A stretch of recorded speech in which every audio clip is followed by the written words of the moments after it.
Saya yakin dan percaya, Bapak Ibu yang dikasih Tuhan, setiap kita punya kerinduan, ingin supaya anak-anak kita menjadi anak-anak yang baik, menjadi anak-anak yang taat, menjadi anak-anak yang sukses, menjadi anak-anak yang memuliakan Tuhan, menjadi anak-anak yang menjadi berkat bagi banyak orang. Benar?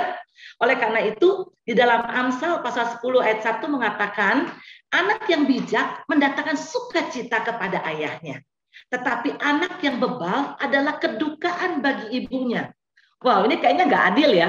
Kok kalau anaknya bijak, yang sukacita bapaknya. Tapi kalau anaknya bebal, yang berduka ibunya. Dan itu betul. Ternyata bagi seorang ayah ketika melihat anaknya berhasil, itu merupakan kebanggaan. Tapi betapa dukanya kalau kita lihat hati seorang ibu ketika melihat anak-anaknya tidak taat, ketika melihat anak-anaknya tidak menjadi berkat, ketika anak-anaknya jatuh ke dalam dosa dan melakukan segala kejahatan. Dan ini adalah harapan impian daripada setiap orang tua. Tapi banyak sekali di antara kita menjadi orang tua, kita menikah otomatis menjadi orang tua. Dan tidak ada satu pelatihan khusus bagaimana untuk kita bisa menjadi orang tua yang baik. Kalau kita ingin menjadi dokter ya, seperti dokter Mutiara, ya, dia menghabiskan banyak waktu untuk studi, benar nggak?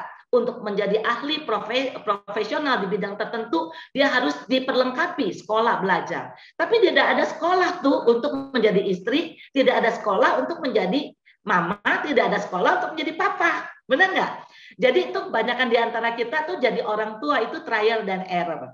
Jadi puji Tuhan hari ini contoh Robin belum menjadi orang tua, dia belajar dulu. Supaya lain kali waktu udah menjadi orang tua, dia tahu harusnya bagaimana ya. Jadi berbahagialah engkau Robin.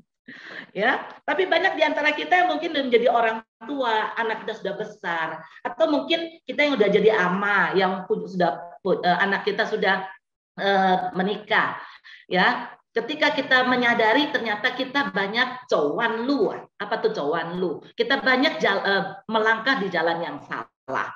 Sehingga ketika kita menjalani kehidupan, ketika kita melihat ada kegagalan-kegagalan, kita baru menyesal. Oleh karena itu betapa pentingnya kita juga belajar memperlengkapi diri dan juga belajar introspeksi diri. Oleh karena itu, di dalam Efesus pasal 6 ayat keempat, ayat ini menegur, ya, melalui Rasul Paulus menegur keluarga-keluarga, menegur orang tua, menegur bapak-bapak. Dikatakan, hai kamu bapak-bapak, janganlah bangkitkan amarah di dalam hati anak-anakmu.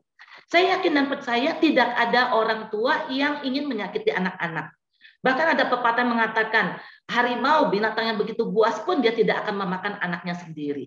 Tapi pada kenyataannya ternyata banyak manusia lebih ganas daripada harimau, lebih berbahaya daripada binatang. Tapi dia sendiri tidak sadar bahwa dia begitu berbahaya.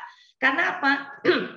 Tanpa sadar dia juga menyakiti orang-orang yang dikasihi, orang-orang yang ada sekitarnya.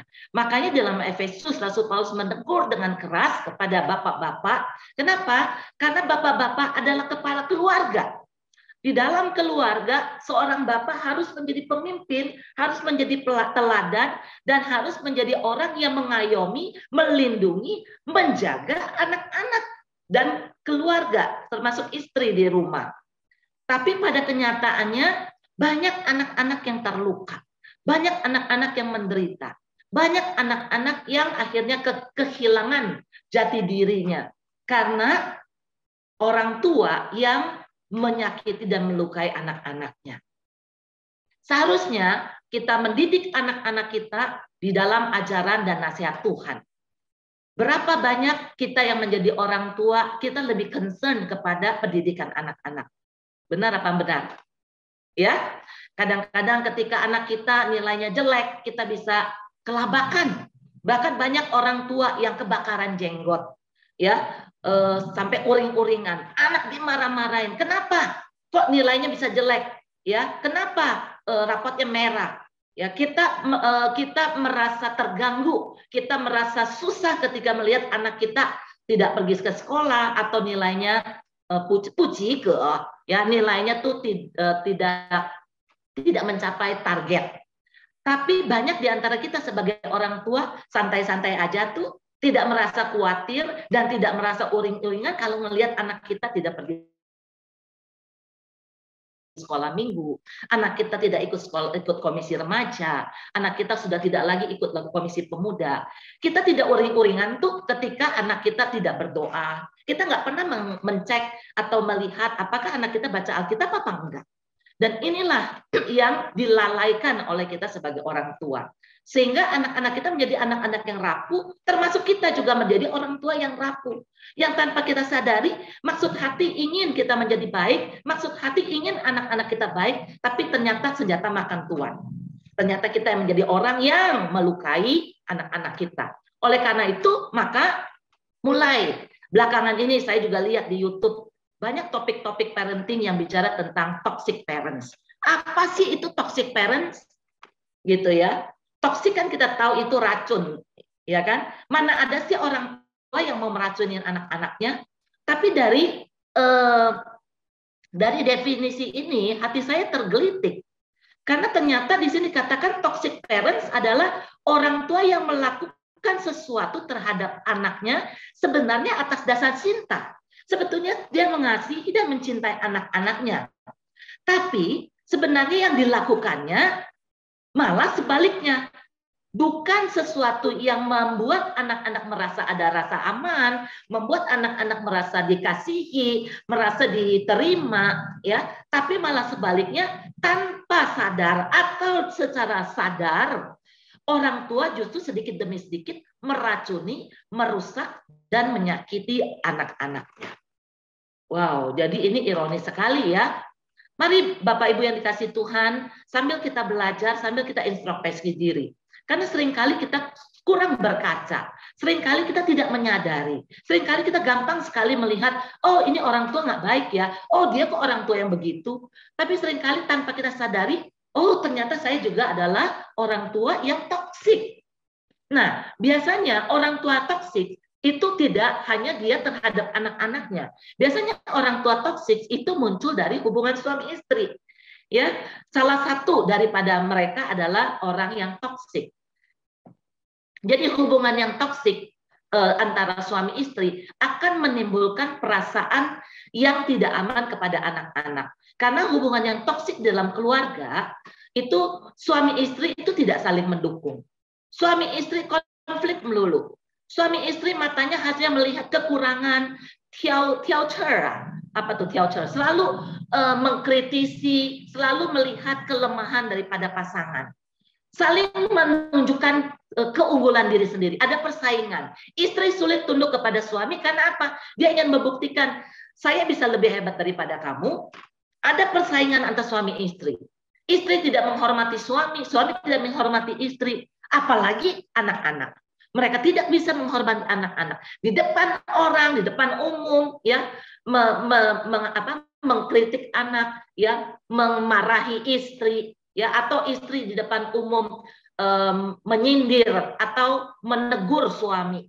Itu yang terjadi. Ini adalah hubungan toksik, yang mana satu dengan yang lain itu saling menghancurkan.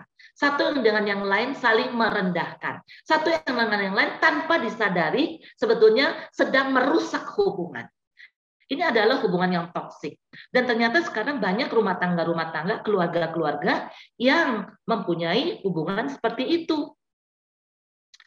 Oleh karena itu, mari kita lihat bagaimana caranya kita menanggapi hal ini, bagaimana supaya kita mendetoks toksik ini, bagaimana supaya kita bisa sembuh, supaya semua racun-racun dalam diri kita pelan-pelan dapat dipulihkan.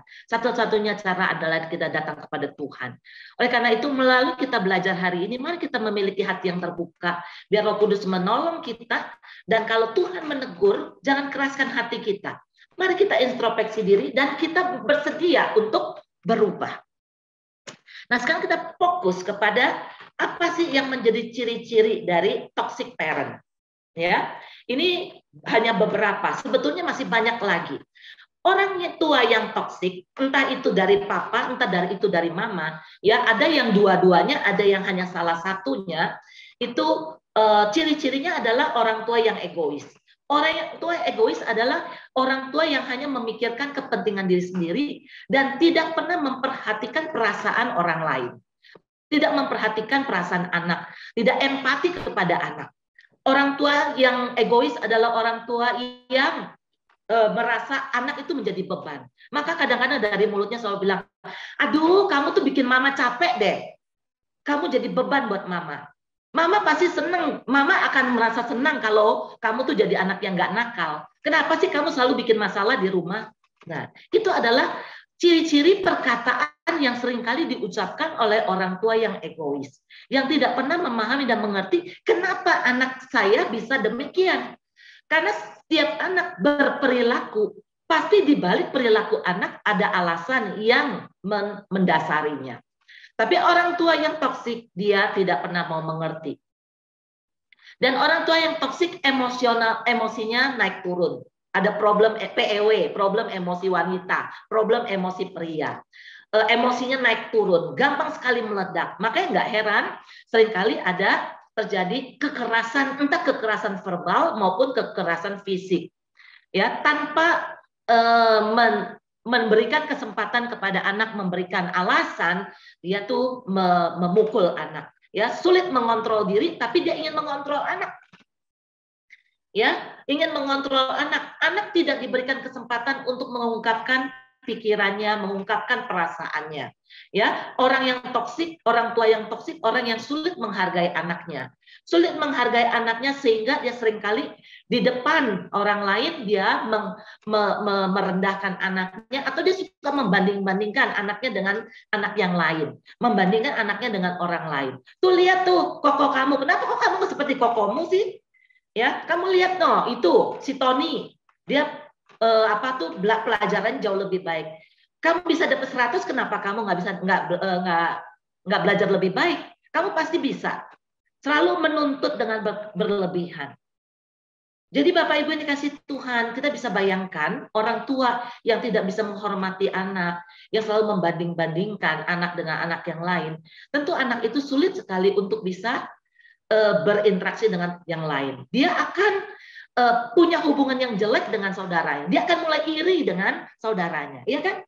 Ya, kita menuntut dia begitu tinggi, dia akan menjadi anak yang kelak menjadi anak yang putusautuan. Apa tuh putusautuan?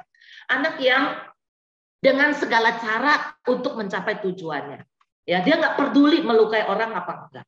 Nah, akibat dari toxic parent akan melahirkan anak-anak yang toxic juga. Ya, ciri yang lain adalah orang tua yang selalu mengungkit apa yang telah dilakukan untuk anak. Ya, kamu tahu nggak, papa udah kerja keras mati-matian. Emang kamu tahu kamu sekolah biayanya murah? Kenapa masih aja nggak belajar baik-baik? Gitu. Jadi diungkit-ungkit. Anak dibuat merasa bersalah. Anak dibuat merasa bahwa dia harus membayar budi, membalas budi orang tua. Jadi orang tua yang memanipulasi anaknya. Ya, terus orang tua yang selalu menyalahkan anak, memberi kritik kepada anak, nggak pernah melihat anak baik, apalagi keluar dari mulutnya kata-kata, aduh kamu tuh bodoh amat sih. Lihatin, banyak ibu-ibu yang sekarang pada masa pandemi ya, untung sekarang anak-anak udah masuk sekolah. Saya mengkonseling dan saya melayani banyak orang tua yang frustrasi karena anaknya di rumah belajar online. Mamanya begitu sabar kalau ngajarin orang lain. Mamanya itu lausu dan guru. Kalau ngajar murid orang lain sabar, tapi ngajar murid anak sendiri nggak sabar. Ya, siapa yang punya pengalaman seperti ini, ibu-ibu? Ya, sama anak sendiri. Aduh, diajarin matematika nggak bisa-bisa. Waduh, rasanya tuh mau dicubit aja anak. Ya, suara langsung melengking. Ya, nada jadi tinggi. Nah, tanpa kita sadari, kita sudah menghancurkan image diri dalam diri anak kita, sehingga membuat anak makin tidak percaya diri, sehingga membuat anak makin merasa bahwa benar saya ini bodoh, benar kata mama saya ini nggak berguna, benar kata mama saya ini nggak bisa apa-apa. Ya, kenapa banyak anak sampai sekarang menjadi anak yang tidak bisa tidak bisa menghadapi tantangan, menjadi anak yang gampang sekali melarikan diri dari masalah, tidak bertanggung jawab. Ya, tanpa disadari ternyata cara kita mendidik anak-anak kita, memperlakukan anak-anak kita itu membawa dampak dan akibat yang buruk kepada anak-anak. Jadi Bapak Ibu yang dikasih Tuhan, mari kita introspeksi diri. Kadang-kadang kalau kita udah emosi, kita bisa lupa, benar nggak? Perilaku dan perkataan dari orang tua itu entah itu secara sadar atau tidak, itu bisa menyakiti anak-anak kita loh, secara psikologis, secara mental, dan secara emosional, dan ini akan mempengaruhi pembentukan karakter anak. Anak akan kehilangan harga diri, anak-anak akan kehilangan kepercayaan diri. Dan ini dia bawa sampai ke dewasa. Jadi bisa dibayangkan, orang tua yang toksik itu pada dasarnya dipengaruhi oleh pola asuh orang tuanya yang toksik juga, gitu. Akhirnya membentuk karakter dia menjadi keras. Waktu saya di Guangzhou, saya pernah mengkonseling seorang seorang ibu. Dia tuh orang Afrika. Karena sekolah kami banyak orang-orang asing. Orang Afrika tuh sangat keras. Waduh, waktu dia datang, waktu guru kami telepon orang tuanya mengatakan bahwa anaknya itu gigit lausenya gitu ya. Mamanya datang tanpa memandang ada siapa-siapa di situ, banyak teman-teman anaknya, gurunya. Anak itu langsung diangkat, dibanting ke tembok. Waduh, saya kaget ketika melihat dia secara refleks memperlakukan anaknya seperti itu. Saya cepat-cepat tarik ibunya dan saya peluk anaknya. Lalu saya waktu konseling ibunya, dia mengatakan ini adalah cara yang paling baik untuk mendidik anak. Dia mengatakan demikian. Kenapa? Karena ternyata dia dari kecil sampai besar, bahkan sekarang dia sudah punya anak pun, orang tuanya memperlakukannya seperti itu. Wow, mengerikan sekali ya. Jadi mari kita lihat apa sih yang melatar belakangi seseorang bisa berperilaku toksik. Jadi tadi saya sudah melihat ternyata pola asuh keluarga itu mempengaruhi ya, Yenseng Jiating. Jadi orang tua kita bagaimana mendidik kita, mengasuh kita itu adalah cermin. Jadi ada dua respon yang muncul di dalam diri setiap kita, khususnya apalagi kita perempuan ya. Respon yang pertama adalah kita benci dengan sikap orang tua kita seperti itu. Kita nggak suka, gitu ya. Jadi waktu ketika kita menjadi ibu, menjadi orang tua, ya kita selalu berkata pada diri sendiri bahwa saya tidak akan seperti orang tua saya. Akhirnya kita menjadi orang tua yang kebalikan. Kebalikan seperti apa? Menjadi orang tua yang memanjakan anak, tidak ada aturan dan tidak berani tidak berani mendisiplin anak. Nah, ini adalah efek samping dari anak yang lahir dari keluarga yang toksik. Tapi efek samping yang kedua, ekstrim yang kedua adalah dia tidak suka dengan cara orang tua. Ya, dia benci dengan cara orang tua seperti itu dan dia tahu dan dia tidak mau seperti itu. Tapi tanpa dia sadarinya, dia seringkali lost control. Lost control sehingga membuat ketika dia marah, dia akan melakukan dan mengucapkan persis seperti apa yang orang tuanya lakukan kepada dirinya. Wow, ini ironis ya. Oleh karena itu mari kita bersama-sama sambil belajar, sambil kita juga mengingat-ingat kembali ya. Xiang Hui, bagaimana dulu kita dibesarkan, bagaimana orang tua saya memperlakukan saya, pola asuh seperti apa yang orang tua saya lakukan untuk membesarkan saya. Dan apa dampaknya kepada saya, dan kini apa dampak saya terhadap anak-anak saya. Karena ternyata banyak orang-orang yang Kristen kelihatannya rohani sekali. Ya di gereja melayani, bahkan menjadi hamba Tuhan. Tapi ternyata ketika kita sampai di rumahnya dan saya melihat ada banyak anak-anak hamba Tuhan yang akhirnya juga mengalami masalah secara psikologis. Ya, nanti kita akan belajar tentang beberapa macam pola asuh. Dan yang kedua, apa yang melatar belakanginya? Mungkin karena masalah kesehatan mental yang tidak terdiagnosis. Orang-orang yang mengalami trauma-trauma masa lalu, mengalami banyak luka-luka yang tidak dibereskan sejak masa kecil sampai saat sekarang, ya, itu akan tertimbun dalam diri kita menjadi sampah-sampah. Dan sampah-sampah itulah yang akhirnya menjadi racun dalam diri kita. Dan racun itu akan keluar menjadi toksik dalam bentuk apa? Emosi-emosi yang negatif. Nah, ini akan mempengaruhi kalau terus bertumpuk-bertumpuk akan mengganggu kesehatan mental seseorang. Jadi kadang-kadang ini tidak terdiagnosis. Ya, misalnya ada gejala-gejala depresi, sehingga dia gampang sekali cemas, seringkali sedih yang berkedalaman, berlarut-larut, ya. Terus ada ketakutan-ketakutan yang tidak wajar, ya. Ada kecemasan, ada gangguan-gangguan, kekhawatiran yang berlebihan. Nah, jadi kalau di antara kita, apalagi masa pandemi 2 tahun ini ya, coba kita lihat, adakah di antara kita yang juga mengalami kasus-kasus seperti itu, mengalami kekhawatiran atau ketakutan-ketakutan yang berlebihan sehingga mengganggu tidur kita, tidak bisa tidur. Akhirnya membuat kita gampang curiga, sehingga membuat kita gampang sekali emosional, ya, gampang sekali meledak. Nah, ini yang kita harus waspadai. Jadi kalau ada hal-hal seperti ini sehingga kita lost control, ada baiknya kita mencari ahli untuk konseling. Carilah hamba-hamba Tuhan yang kerohaniannya baik untuk kita bisa konseling dan sharing, ya.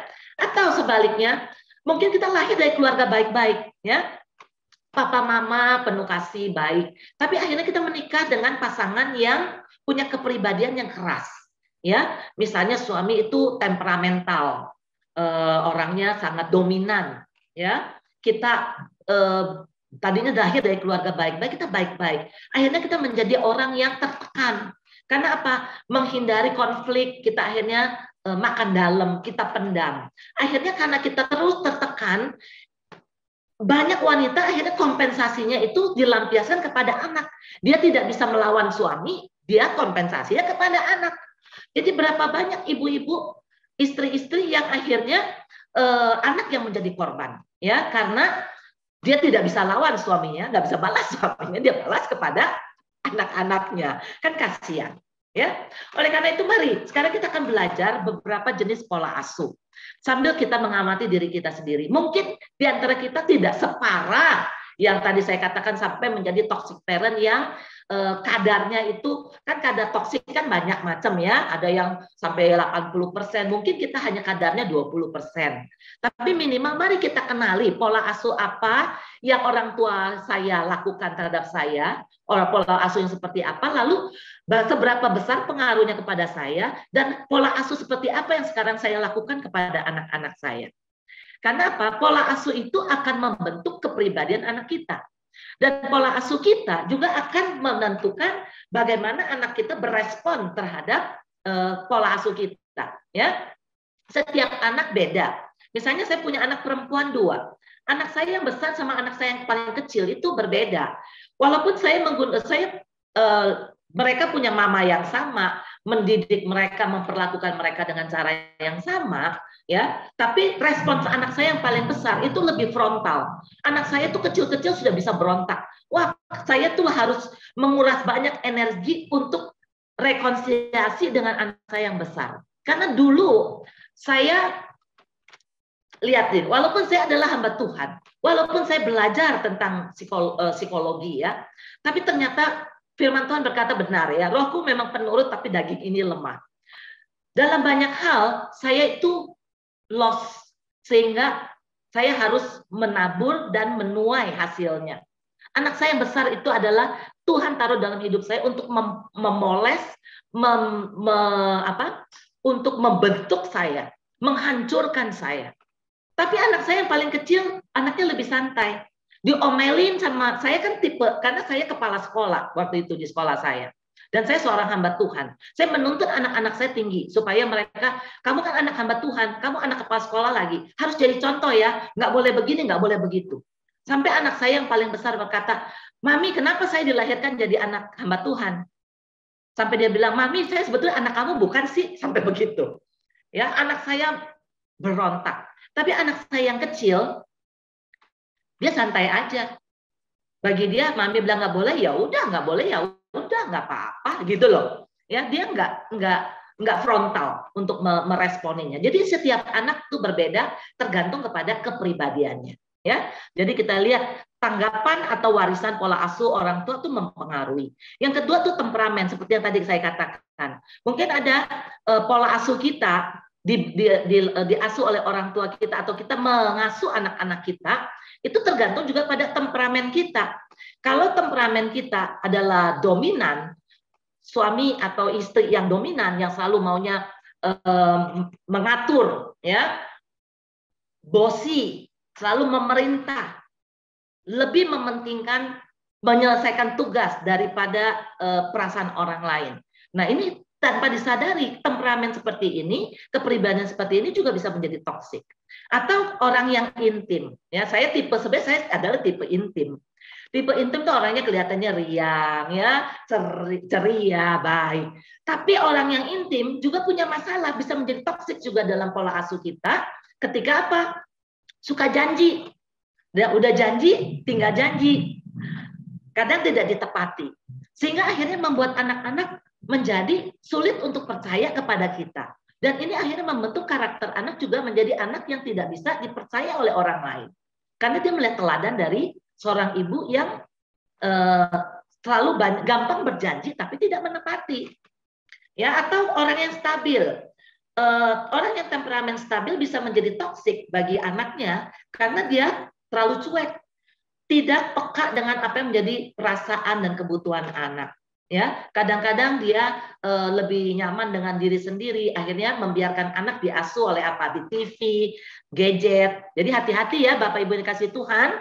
Seringkali kita tidak mau mengeluangkan waktu, kita membiarkan anak-anak kita lebih banyak main handphone, nonton TV, main gadget. Nah, itu yang berbahaya, ya. Terus orang tua yang yang ini apa? Yang terakhir, orang yang apa sih? Yang terakhir ini orang yang detail, ya, orang yang detail.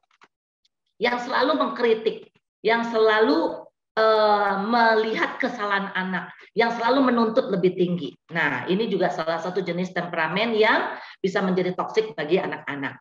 Nah, apalagi yang bisa mempengaruhi pembentukan karakter dan kepribadian anak sehingga ini menjadi toksik, itu adalah nilai-nilai budaya atau masyarakat.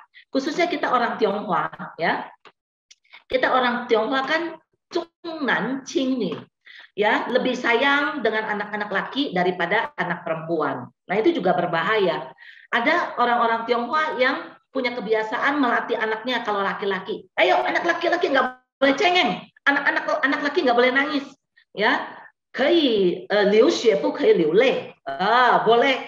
Anak laki itu cuma boleh mengeluarkan air mata, mengeluarkan darah, nggak boleh mengeluarkan air mata. Tuh, filosofinya orang China.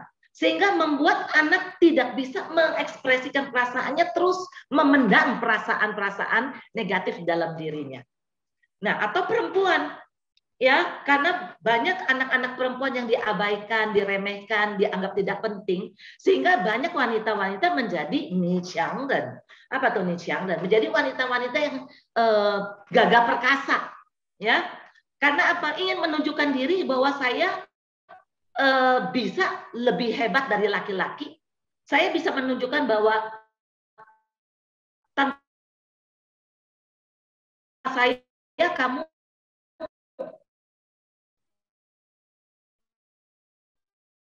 racuni, sehingga banyak wanita-wanita tidak menjadi wanita yang feminin, tidak menjadi wanita yang lemah lembut. Nah, terakhir pola asuh yang terbentuk itu dipengaruhi juga oleh harapan orang tua.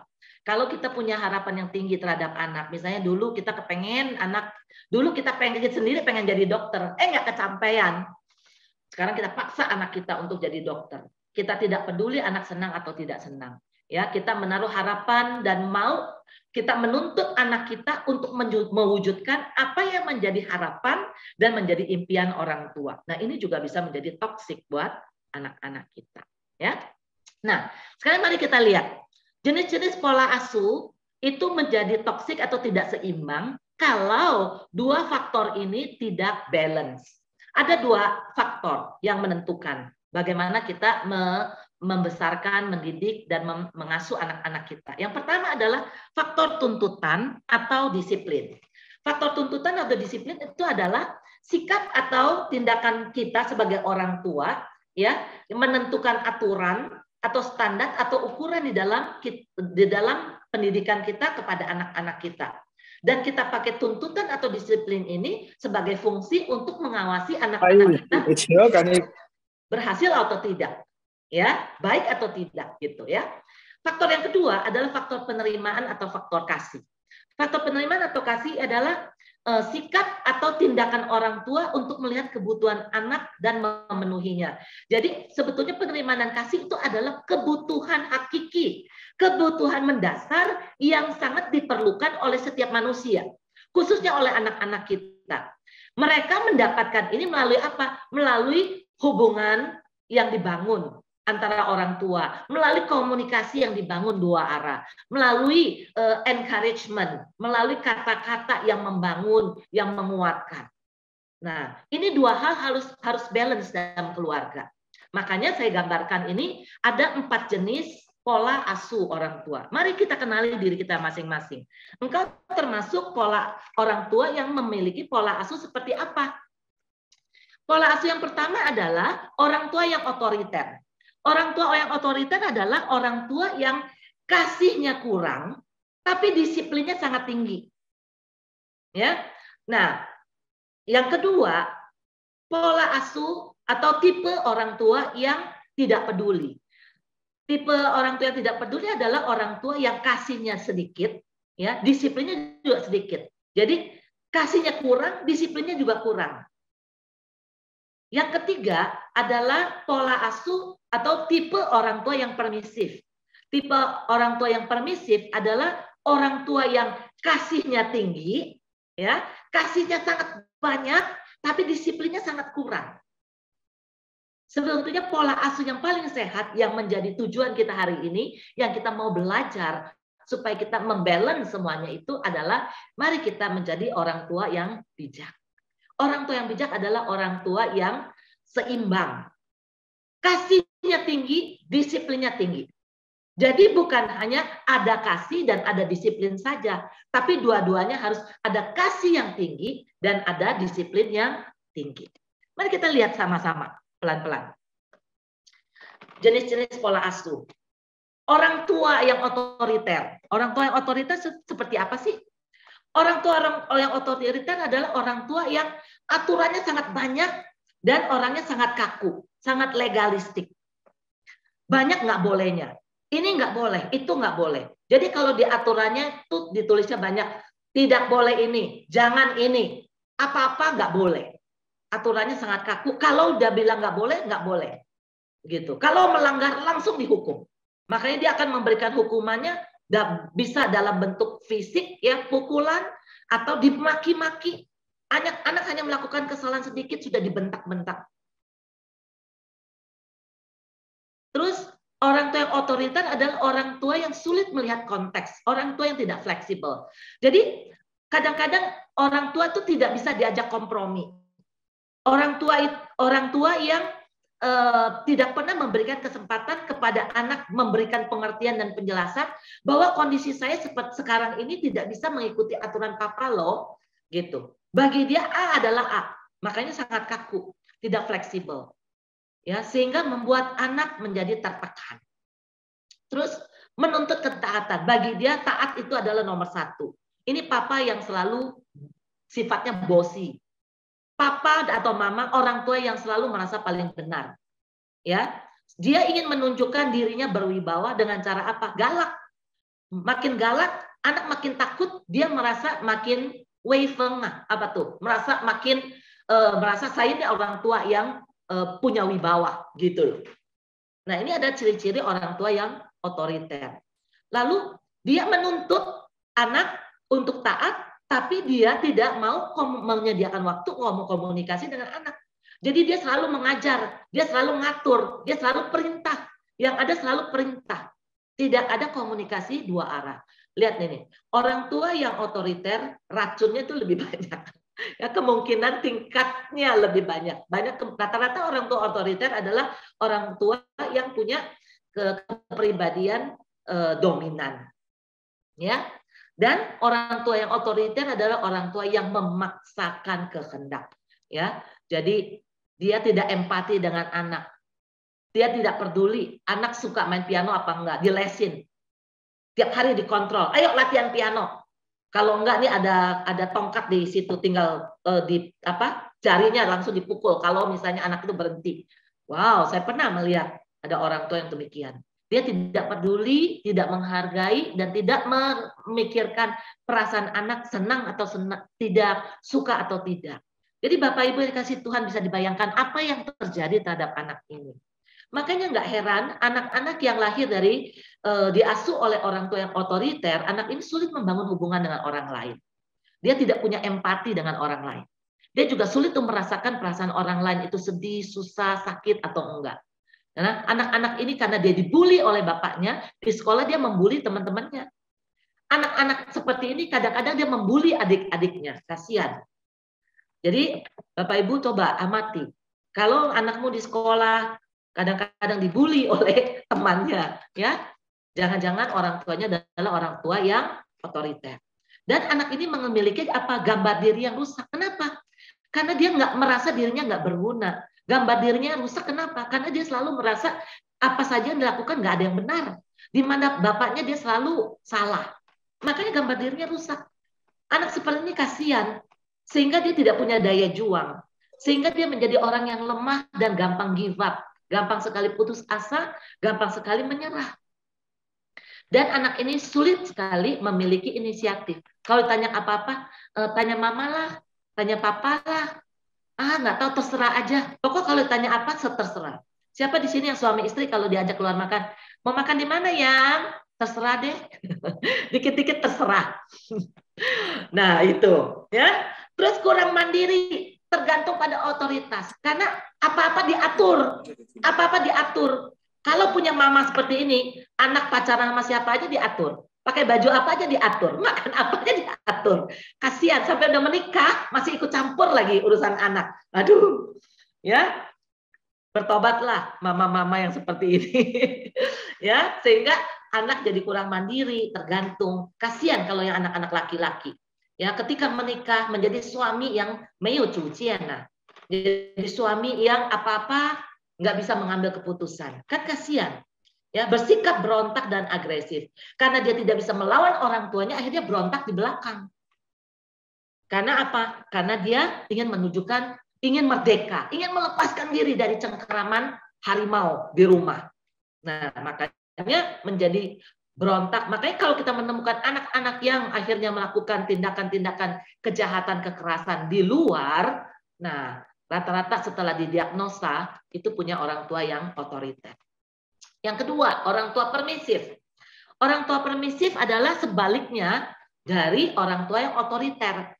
Orang tua yang permisif adalah orang tua yang tidak membuat aturan yang jelas di rumah.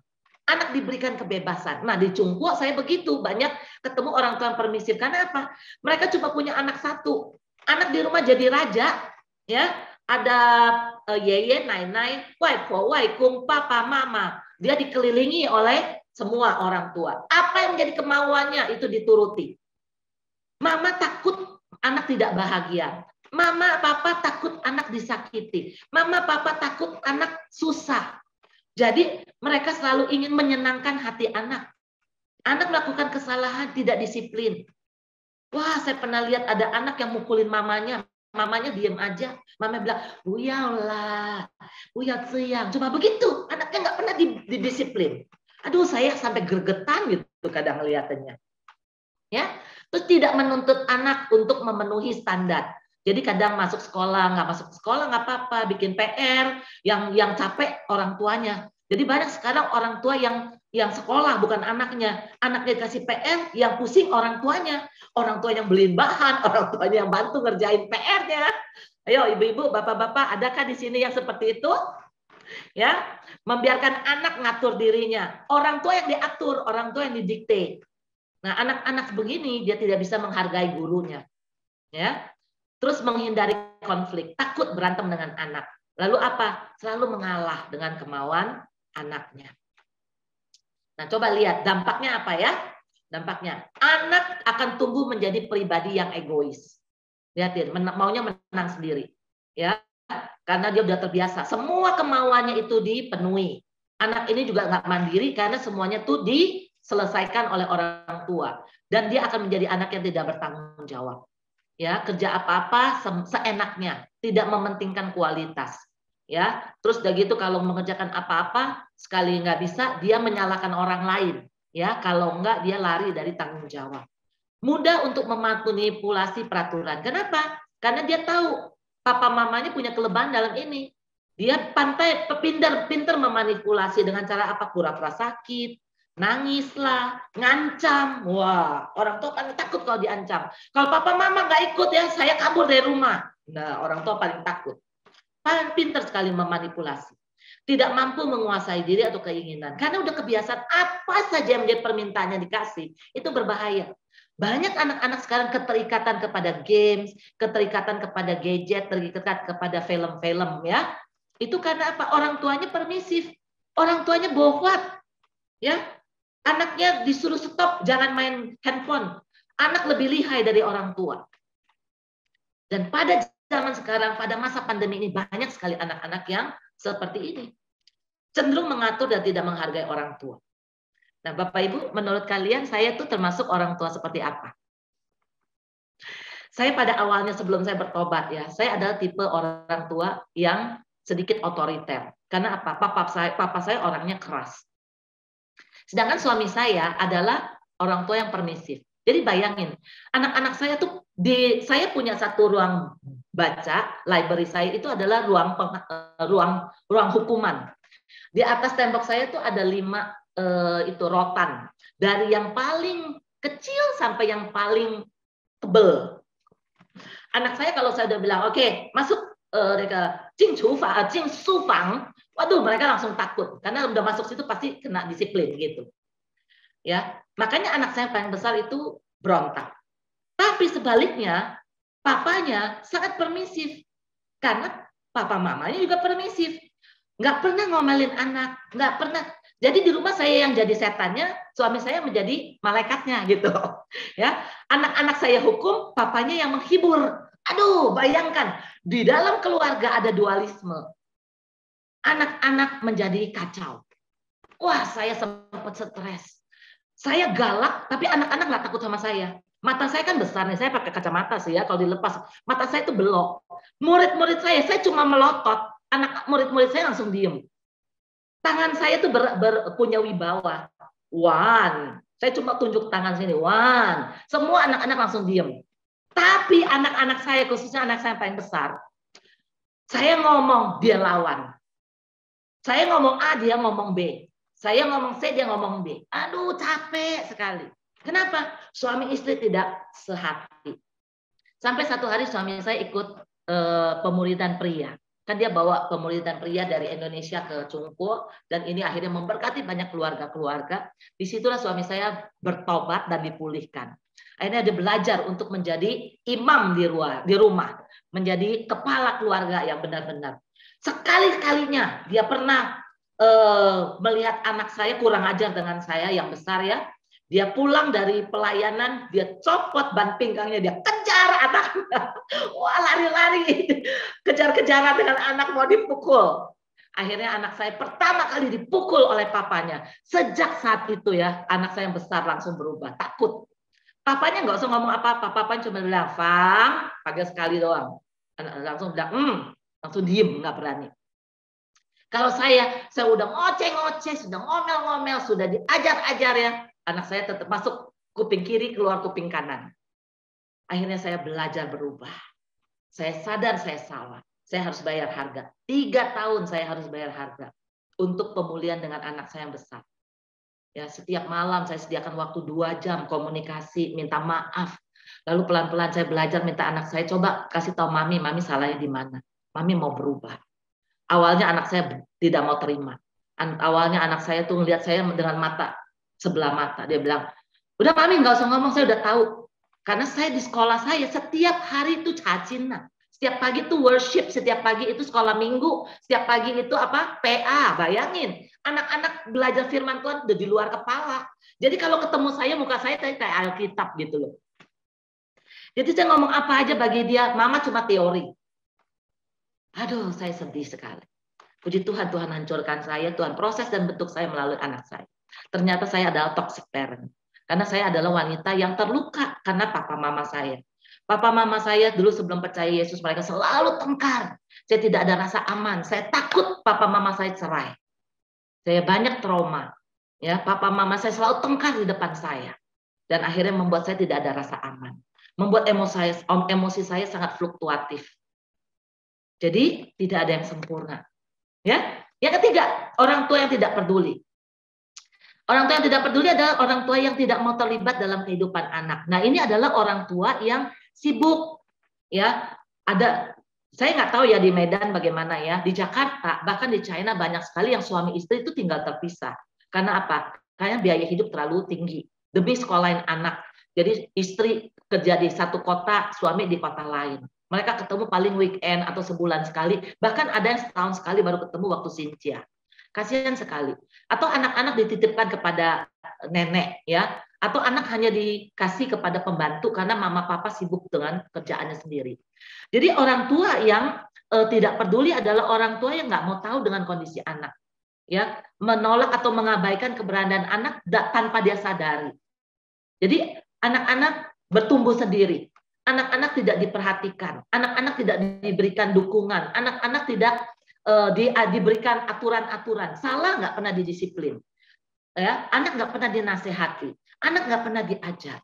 Jadi ciri-ciri dari orang-orang yang orang tua yang tidak peduli adalah anak-anaknya itu jarang dipeluk, anak-anak jarang dipeluk. Jadi anak waktu butuh orang tua, jadi orang tua bayang-bayang, orang tua di depan mata kelihatan, tapi terasa sangat jauh, karena orang tua sibuk sendiri. Siapa yang orang tua di sini? Setelah pulang kerja capek-capek, aduh nggak mau diganggu anak, ya. Waktu anak datang kamu sibuk dengan komputermu, anak datang kamu sibuk dengan handphonemu. Entar ya, Bapak lagi sibuk nih, masih ada urusan kantor dibawa ke rumah. Nah ini adalah orang tua yang tidak peduli. Anak yang seperti ini hanya dipuaskan dengan apa? Orang tua yang merasa kasihan dengan anak-anaknya karena dia tidak ada waktu, jadi dia memberikan kepada anak-anak itu materi. Apa saja yang diminta oleh anak-anak dikasih. Pokoknya uang. Dia mau minta apa dibeli. Tapi kalau minta perhatian tidak dikasih perhatian. Akhirnya anak ini mengalami konflik emosional yang sangat tinggi. Ingat Bapak Ibu yang dikasih Tuhan, kebahagiaan anak itu tidak tergantung kepada apa saja yang dia inginkan. Segala sesuatu yang menjadi kemauannya jangan dipenuhi. Itu akan menjadi racun dan menjadi bumerang buat anak. Ya, jangan jadikan anak menjadi pusat, tapi juga jangan mengabaikan anak kita. Ingat, anak tuh bertumbuh waktu tuh nggak pernah tunggu kita. Lihatin aja, saya punya anak 3, saya urus sendiri, nggak pernah pakai orang lain, nggak pernah pakai pembantu. Sekolah saya homeschooling sendiri dari kecil sampai lulus. Anak saya yang paling besar tuh lulus dari sekolah saya sendiri. Sekejap mata anak sudah besar, walaupun susah. Jadi ketika anak-anak besar, waktunya tuh tidak bisa kembali lagi, Bapak Ibu yang kasih Tuhan. Jadi waktu anak-anak butuh kita, mari kita berikan waktu untuk anak-anak kita. Karena waktu anak-anak sudah mulai remaja, dia nggak butuh kita lagi. Kita deketin, dia nggak mau lagi dideketin. Maka semuanya akan menjadi sangat terlambat. Oleh karena itu, mari Bapak Ibu, ini yang menjadi harapan kita. Mari kita berubah. Mari kita belajar, mari kita introspeksi diri, melihat dan mengakui bahwa saya tidak sempurna. Dan saya ternyata orang tua toksik. Dan saya sedang meracuni anak-anak saya. Kita mau belajar menjadi orang tua yang bijak. Ini yang menjadi tujuan kita. Bagaimana menjadi orang tua yang bijak? Orang tua yang bijak adalah orang tua yang bisa membuat aturan yang jelas di rumah, punya standar yang jelas di rumah. Kenapa anak di sekolah nurut, di rumah nggak nurut? Kenapa anak-anak di sekolah kok dengar gurunya ngomong, di rumah kok nggak dengar orang tua? Karena apa? Karena di sekolah aturannya jelas. Di rumah aturannya nggak jelas. Ya kan? Nah, mari kita belajar. Sejak saya dengan suami berubah, di rumah akhirnya kita seringkali buat namanya rapat keluarga. Jia-ting, puyi. Kita membuat rapat keluarga. Jadi kita buat peraturan bersama-sama di rumah. Ya, apa yang boleh, apa nggak boleh. Boleh dari dikit, jangan banyak-banyak. Jangan sekali buat 12, 13. Anak-anak nggak bisa melakukan. Buat aturan dari yang paling sederhana yang anak-anak mampu untuk melakukannya. Ya, tergantung anak usia berapa, dari kecil atau anak udah remaja.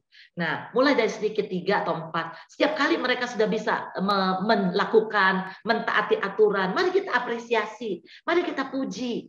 terus makin ditambah lagi, makin ditambah, evaluasi setelah 3 bulan. Kalau sekarang ini udah menjadi kebiasaan, udah bagus nih anak-anak sudah lakukan, ganti lagi yang sudah biasa dihilangkan, buat lagi aturan yang baru, bangun kebiasaan yang baru lagi. Tapi kalau ada anak yang melanggar, apa konsekuensinya? Kita harus konsekuen. Orang tua tidak lakukan, ya kita juga harus kena konsekuensinya. Misalnya contoh, dulu setiap kali kita makan semua pegang gadget. Akhirnya kita detox gadget. Sekarang kita buat aturan, kalau makan nggak boleh ada gadget. Nah, satu hari suami saya lagi makan, handphonenya bunyi. Lalu tanpa permisi dia langsung angkat. Semua anak-anak matanya ngeliatin papanya. Papanya sampai grogi gitu ya. Akhirnya udah tutup. Akhirnya anak saya paling besar bilang, nah, papi, Nivan Kuela, kamu melanggar aturan ya. Terus papinya lihat saya bilang, iya, kamu harus ikutin ya.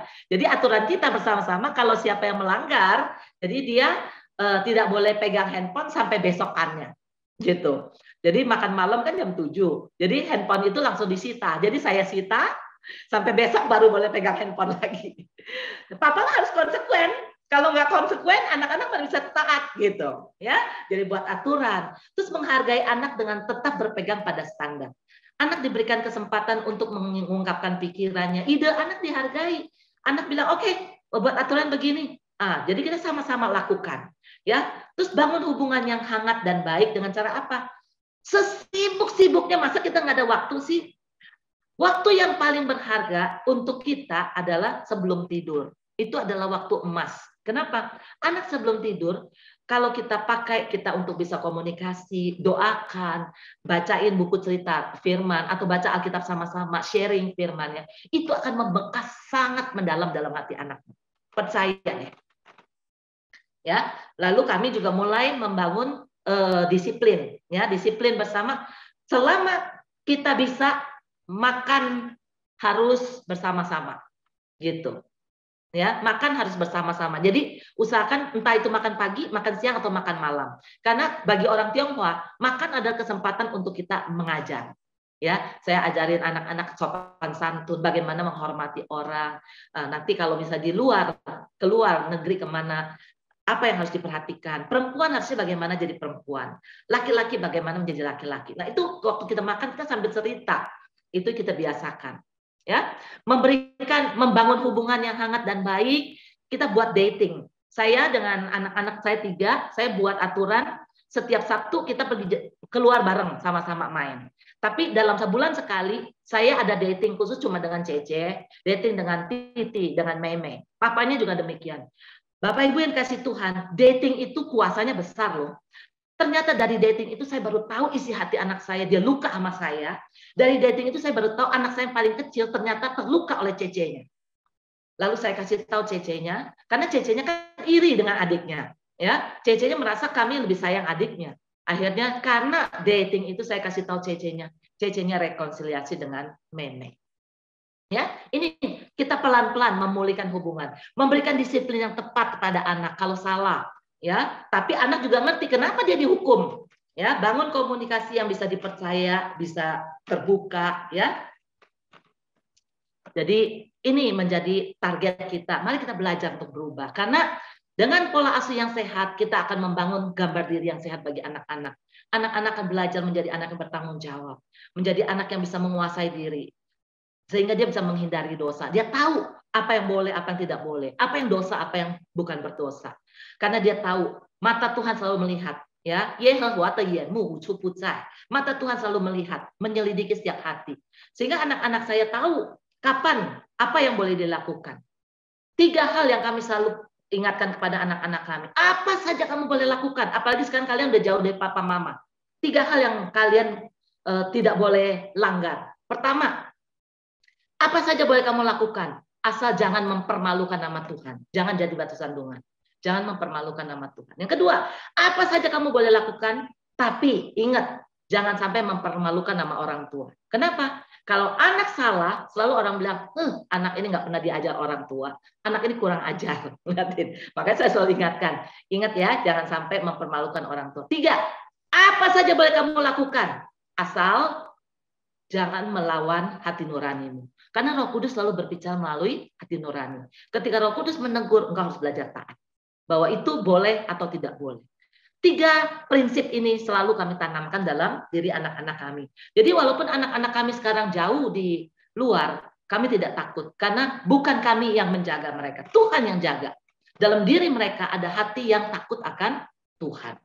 Ya, jadi kalau kita mempunyai hubungan yang baik dengan anak-anak, waktu kita hukum anak pun, anak didisiplin, dia tidak akan mudah sakit hati. Anak tidak akan mudah terluka. Ya, anak tidak menjadi rentan. Terus anak menjadi kuat, tidak mudah goyah oleh godaan. Karena bayangkan di Amerika godaan begitu banyak. Anak-anak saya selalu orang pertama yang dicari ya adalah kami. Mencari rumah atau ada teman yang kurang baik, mereka selalu komunikasi dengan kami. Sehingga mereka tahu prinsipnya tidak mudah digoyahkan. Memiliki komunikasi yang sehat dengan teman-teman, membangun hubungan yang baik dengan orang. Ya, dia tahu menghargai otoritas, hormat kepada guru, hormat kepada aturan-aturan lalu lintas, hormat kepada aturan-aturan satu bangsa atau negara. Ya, punya potensi untuk berprestasi. Saya bersyukur anak saya tiga-tiganya bisa sekolah di luar negeri bukan karena kami banyak uang. Karena sejak kecil kami serahkan anak-anak kepada Tuhan. Mereka di sana sambil sekolah, sambil kuliah, dan mereka mendapatkan beasiswa. Anak saya yang paling kecil, dia punya GPA itu 4. A semua. Akhirnya dia dapat beasiswa 80%.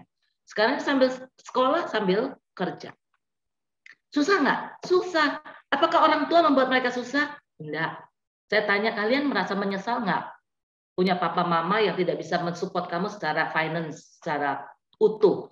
Dia bilang, enggak, justru di sini saya belajar jadi dewasa.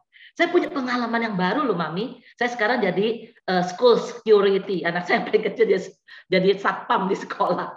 Saya di sini juga belajar betapa bahagianya ketika saya bisa mendapatkan gaji saya yang pertama katanya. Ya, jadi saya bersyukur. Jadi ketika kita menjadi orang tua mau berubah, ya, saya yakin dan percaya Tuhan pasti akan memberkati anak-anak kita. Amin. Bapak Ibu yang kasih Tuhan. Terakhir, bagaimana cara membangun parenting yang sehat? Mari kita kenali kecenderungan pola asuh kita, toksik atau tidak. Terus mari kita juga memiliki komitmen untuk berubah. Ya, kita perlu menyeimbangkan diri. Kita mau berubah. Kalau memang kita melihat kita adalah orang tua yang punya masalah, bereskan dulu masalah kita dengan Tuhan. Ya, ada luka-luka. Kita harus bereskan juga luka-luka, harus diproses. Carilah hamba Tuhan yang bisa menolong kita ya. Lalu kenali keadaan anak kita sekarang, dampak negatif apa yang muncul ya. Jangan merasa malu atau jangan merasa gengsi minta maaf kepada anak. Kalau memang kita sudah melukai anak-anak kita, minta maaflah. Kasih tahu kepada anak-anak mama papa bukan orang yang sempurna. Mama papa juga punya kelemahan. Mama papa mau berubah. Tolong mama papa. Gitu ya. Jadi kenali, minta maaf, terus udah gitu coba kita bantu anak kita dan anak kita menolong kita supaya kita juga bisa sama-sama belajar, sama-sama saling menghargai. Yang terakhir, kalau selama ini kita terlalu sibuk, ingat uang bisa dicari, tapi anak-anak kalau hilang kita nggak bisa cari lagi. Ya, waktu anak-anak hilang tidak bisa akan kembali. Oleh karena itu masih ada kesempatan bangun hubungan yang sehat dengan anak-anak kita. Ya, kuncinya apa? Saling berubah, saling belajar. Saya belajar dari suami saya menjadi orang yang lebih menurunkan standar, menurunkan tuntutan. Saya belajar untuk mendengar, ya. Saya juga mau belajar untuk lebih lembut dengan anak-anak gitu ya. Suami saya belajar lebih tegas. Suami saya belajar berkata tidak. Suami saya belajar untuk ambil keputusan. Dulu dikit-dikit tanya mami gitu. Sekarang saya selalu mengatakan kamu coba. Walaupun keputusanmu salah nggak apa-apa. Yang penting udah ambil keputusan. Ya. Jadi mari kita belajar supaya kita bisa menjadi orang tua yang diberkati Tuhan. Kita baca sama-sama Mazmur 127 ayat 3 sampai 5. Yuk, sebagai penutup. Sesungguhnya anak-anak lelaki adalah milik pusaka daripada Tuhan dan buah kandungan adalah suatu upah. Seperti anak-anak panah di tangan pahlawan, demikianlah anak-anak pada masa muda. Berbahagialah orang yang telah membuat penuh tabung panahnya dengan semuanya itu, ia tidak akan mendapat malu. apabila ia berbicara dengan musuh-musuh di pintu gerbang. Jadi Bapak Ibu yang dikasih Tuhan, engkau sebagai orang tua adalah pahlawan bagi anak-anakmu. Seorang pahlawan ketika dia memanah, dia tidak akan sembarangan memanah. Seorang pahlawan yang hebat, dia akan memanah tepat pada sasarannya. Ya, seorang pemanah menjadi seorang pahlawan yang luar biasa ketika dia mau melatih dirinya. Anak-anak panah itu adalah anak-anak Tuhan kita yang perlu kita latih dan bina, sehingga anak-anak panah ketika satu saat diluncurkan, dia akan kena sasaran, sehingga dia bisa menjadi anak yang memuliakan Tuhan, menjadi anak yang menjadi berkat. Maka dikatakan anak laki-laki akan menjadi milik pusaka daripada Tuhan. Anak-anak bisa menjadi buah kandungan yang menjadi upah bagi kita. Jadi anak-anak akan menjadi kebanggaan, menjadi kebahagiaan bagi kita orang tua ketika kita menjadikan anak-anak kita anak-anak panah di tangan pahlawan yang kita didik, dan anak-anak kita menjadi anak-anak yang takut akan Tuhan, anak-anak yang hidup benar. Karena apa? Karena orang yang berbahagia adalah orang yang telah membuat penuh tabung panahnya dengan semuanya itu, ia tidak akan mendapat malu. Berapa banyak orang tua dipermalukan oleh anak-anak. Kita nyalain anak-anak, tapi kita lupa anak-anak bisa berperilaku demikian. Itu karena kita sebagai orang tua yang salah di dalam mendidik anak-anak. Pola asuh yang tidak baik, yang salah harus diperbaiki. Segala toksik kita harus detox mulai dari saat ini. Amin. Ya, mari kita berdoa.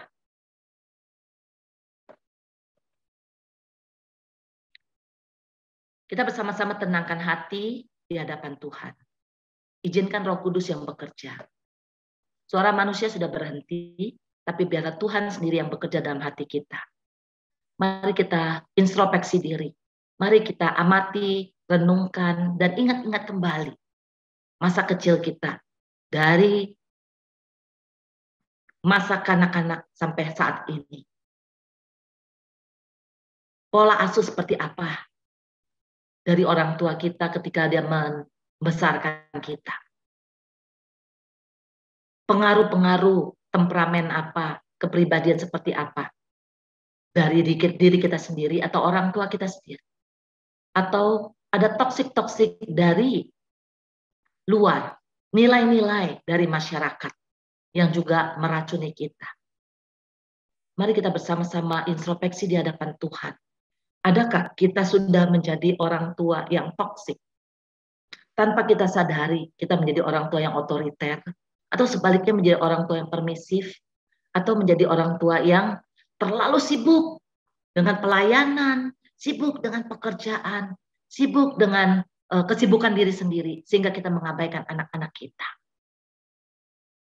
Adakah kita tanpa kita sadari kita pernah mengeluarkan kata-kata yang mengutuk anak kita, mengeluarkan kata-kata yang melukai anak-anak kita, mengeluarkan kata-kata yang mematikan karakter anak-anak kita.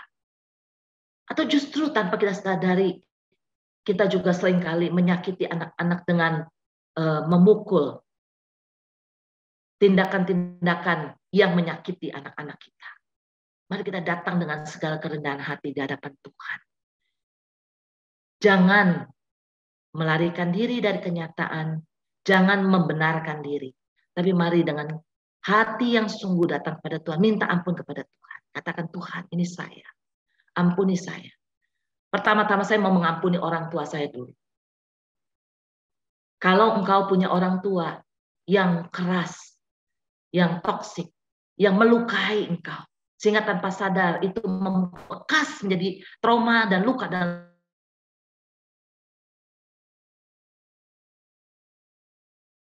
hidupmu. Saya minta engkau bertobat, minta ampun, mengampuni dulu orang tuamu. Pertama-tama ampunilah orang tuamu, karena orang tuamu juga tidak tahu apa yang dilakukan. Karena orang tuamu juga korban dari orang tuanya sendiri. Yang kedua, baru minta ampun kepada Tuhan untuk dirimu sendiri. Kalau engkau sudah menjadi orang tua toksik bagi anak-anakmu. Kalau pola asuhmu adalah pola asuh yang tidak sehat. Yang ketiga, buat janji di hadapan Tuhan. Katakan, Tuhan, ini saya. Saya mau berubah, Tuhan. Selama saya ada kesempatan, saya mau berubah, Tuhan. Berikan saya kekuatan. Saya mau menjadi orang tua yang bijak. Selama anak-anak masih ada di samping saya mau, Tuhan. Saya mau menyediakan waktu. Saya mau memulihkan hubungan. Saya mau minta maaf. Saya mau Tuhan, supaya anak-anak saya menjadi anak-anak panah di tangan pahlawan. Saya berikan waktu 1 menit setiap Bapak Ibu berdoa di hadapan Tuhan. 3 poin itu. Ampuni orang tuamu. Kedua, akui bahwa engkau orang yang terluka. Lalu minta ampun kepada Tuhan kalau engkau juga menjadi orang tua yang toksik.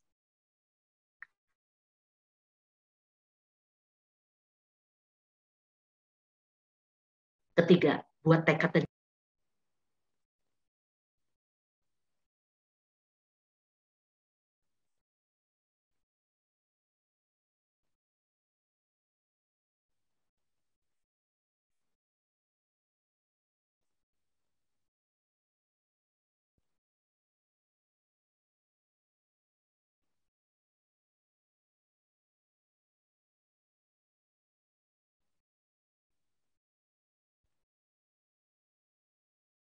Bapa di dalam surga, kami percaya tidak ada yang tersembunyi di matamu. Segala sesuatu begitu transparan. Engkau mengenal diri kami jauh lebih dalam daripada kami mengenal diri sendiri. Tuhan, Roh Kudus, tolonglah setiap kami yang saat ini datang di hadirat-Mu dengan hati yang hancur. Terima kasih Roh Kudus mengingatkan setiap kami. Melalui firman-Mu menegur setiap kami. Kami ingin Tuhan, setiap kami diubahkan oleh Engkau. Dengarkan seruan dan doa kami. Ketika kami bersedia melepaskan pengampunan kami kepada orang tua kami. Karena ketidakmengertian mereka. Sehingga mereka menjadi orang tua yang toksik atau memiliki pola asuh yang tidak sehat. Sehingga mempengaruhi hidup setiap kami. Tuhan, kami bersedia mengampuni orang tua kami dan mau mengasihi mereka juga. Dan Tuhan, saat ini kami juga membuka hati, kami juga mohon ampun untuk dosa-dosa kami. Kami menyadari kami adalah orang yang terluka. Dan seringkali kami menggunakan perkataan kami, perbuatan kami, melukai lagi orang-orang di sekeliling kami. Melukai pasangan kami, melukai anak-anak kami. Dan kami meracuni mereka sedikit demi sedikit. Tuhan, ampunilah kami. Karena kami mengulang lagi pola yang sama yang dilakukan orang tua kami kepada anak-anak kami. Hari ini Tuhan, ampunilah segala dosa-dosa dan kesalahan kami. Berikan kami kemampuan, berikan kami tekad Tuhan untuk mau berubah. Kami mau belajar Tuhan. Belajar menaruh keegoisan kami, menaruh tidak mencari alasan untuk membenarkan diri. Kami mau belajar Tuhan untuk merendahkan hati. Kami mau belajar dari pasangan kami mau belajar untuk taat kepada firman-Mu Tuhan. Sekali lagi Tuhan, kami mohon kepadamu, tolonglah kami. Supaya setelah selesai dari sesi ini, kami mau rekonsiliasi dengan anak-anak kami Tuhan. Kami mau supaya setelah sesi ini Tuhan, kami punya tekad yang baru. Kami mau menggunakan sisa-sisa waktu yang Tuhan masih berikan kepada kami untuk memperbaiki hubungan dan untuk membangun hubungan yang baik dan mulai mendidik, mengajar mereka untuk takut akan Tuhan, membawa mereka kepada Tuhan. Dan selama masih ada kesempatan Tuhan, biarlah kami menjadi orang tua yang menjadi teladan yang baik untuk anak-anak kami. Terima kasih Tuhan, inilah keterbatasan kami dan inilah seruan doa kami. Dengarkanlah kami Tuhan, berkati setiap kami. Dan saat ini kami juga bersehati berdoa di dalam nama Yesus. Tuhan, Engkau juga tolong jamah, sembuhkan luka-luka dalam hati anak-anak kami pula Tuhan. Biarlah kami dipakai oleh Tuhan menjadi alat, menjadi penyembuh untuk anak-anak kami, juga untuk pasangan kami. Ketika kami tahu kebenaran, ketika kami mau praktek melakukan firman, kami percaya pemulihan akan terjadi. Karena dari Kristuslah sumber kekuatan dan kesembuhan itu. Terima kasih Bapa. Inilah doa kami, bersehati berdoa di dalam nama Tuhan Yesus. Amin.